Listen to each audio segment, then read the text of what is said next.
Kunyari, para sa kanya, at least ma-explain niya sa'yo. Ganun lang yun. Hindi. Para hindi kayo magkasamaan ng Ayoko, loob. Ayoko. Hindi ako ganun. Kung masasabi ako na maganda, alam niya. At swerte mo. Yun lang, malalaman niya. Saan mo tatamaan? Wala mo ko sinabi yung ganun eh. Eh, di ba ganun nga daw yung post mo? Ang swerte mo naman. Tapos ganyan ka pa, o di ba? Eh, parang ganyan-ganyan ka din sa kanya kasi. Mga halata kasi. Oo. Naka-record to. Wala pa. Utak! Nag-iisip ako kung ano sasabihin ko. Natulunong siya. So, Nagtampo tuloy. Bumaba tuloy. Ikaw kasi. Wala siya. Sabi ko sa kanin yun. Alam mong natanggal pa sa trabaho yung tao. Ganun inaano mo. Tanggal na naman siya sa trabaho eh. Bakit nga tatanggal? Kung kailan balak niyang, di ba akala niya, kung kailan balak niyang pumunta dito, natatanggal siya. Hindi pinapayagan ni Lord na magkita kami.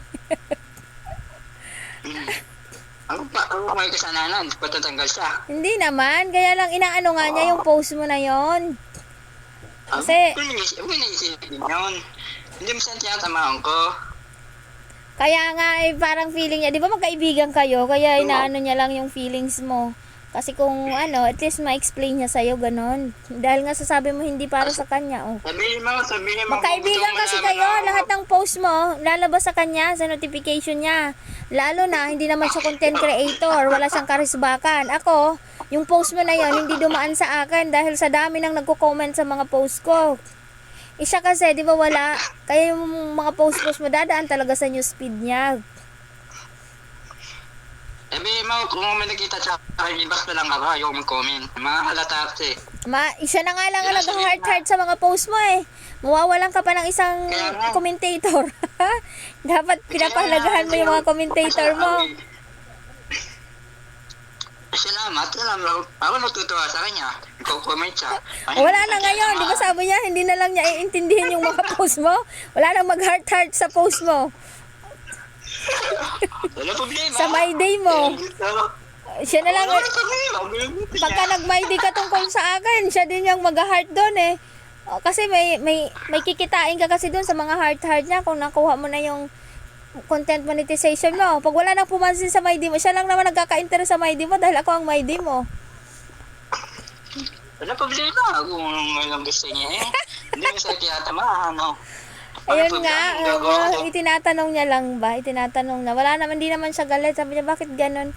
Para kanino yung post? Hindi ko alam dahil hindi pa ako sumisilip. Sabi ko, usap ko si Jay, yung kaibigan ko. Okay, tatanong natin. Tatawag tayo doon sa GC para siya na lang mismo tanongin natin. Sabi niya, sige, tanong mo. Oh. Kaya dito, tumawag kami dito. Kasi pagkatapos namin usap ni Jay, may miss call siya, tinawagan ko siya. Tapos sunod na tatawag ko sana ikaw. May miss call ka rin sa akin. Ay, di ba siyang number 1? Di siya nauna. Ikaw pangalawa, sunod. Aba, natry ka lang kung may katawagan. May katawagan nga naman. Oo. Natry ko nga lang. Kasi buti nga si Renan, tulog pa yata. Hindi nag-miss call sa akin. Hindi na tuloy ako nakapag-comment. Ginoo ko. Bakit natanong kung bakit natanggal siya? Ano dahilan niya? Hayaan mo na. Naikwento na niya sa akin. Huwag na natin pag-usapan yun. Ay, yan tayo eh. Baka dahil sa akin. Baka dahil sa tanggal niya. Pero kaya gusto ko malaman. Sabihin mo na sa akin. Huwag mo nang alalahanin yun. Hindi na! Bakit? Pag sinabi ko sa'yo, bigyan mo siya trabaho? Oo, bibigyan ko! Hayaan mo na yon, dagdag mag-content ka na lang, dagdag pa yun sa iisipin mo. Basta kailangan yung dapat kailangan. Kaya